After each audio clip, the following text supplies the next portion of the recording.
This one's from CBS Sports HQ, Leger Duzable.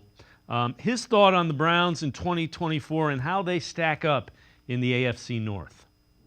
I got the Cleveland Browns winning this division, guys. Wow. Yeah, when you look at this is a championship-type defense, and you know this, Pete. You just stated it. 5 different quarterbacks, Amanda, and they went to the playoffs last year. Deshaun Watson, that is the big question. Will he return to form for what he was doing with the Houston Texans? We saw glimpses of it. Let's not forget, Pete, the game he got hurt versus the Baltimore Ravens, he was flawless that second half with a messed up shoulder. And he actually wanted to fight through this. And probably because of the pressure of getting that $230 million guaranteed, he wanted to go out there, but the doctor said there's no way you could play with this shoulder injury.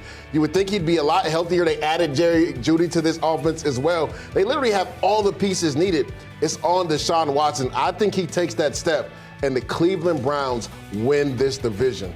So just to clarify for everybody watching, you have the Ravens, who are a Super Bowl favorite. Yep. You have Lamar Jackson, everything they did. And you have, Pete, the Bengals winning the division. And he has the Browns. And you have the Browns. Too much overturn on the Ravens team. I think they'll be really good. I just don't think they win the division.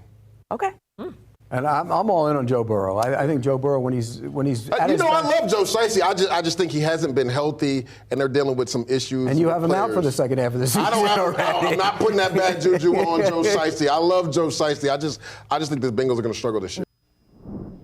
Casey, it's kind of interesting. Joe Burrow's been hurt. He hadn't finished 2 of the 4 years he's been in the NFL. And nobody talks about how he's injury prone. They talk about how bad his offensive line is. Yeah. And honestly, I feel with Burrow, even if he had a better offensive line, he holds onto the ball too often as well. So that's just going to leave him exposed for hits. But when it comes down to the projection of the AFC North, all 3 of those people had different teams for a reason. They're all worthy. They're all playoff contending teams, but it's just how you view the quarterback position for those teams. If you're looking at the Browns as a whole and you're like, oh, I like their roster, but I feel the Watson's going to hold them back.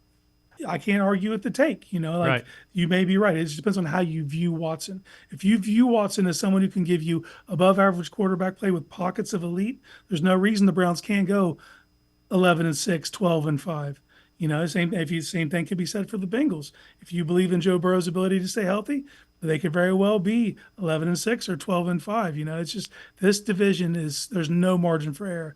Everything is razor thin, and the competitive balance in the AFC North as a whole is as high as I've ever seen it.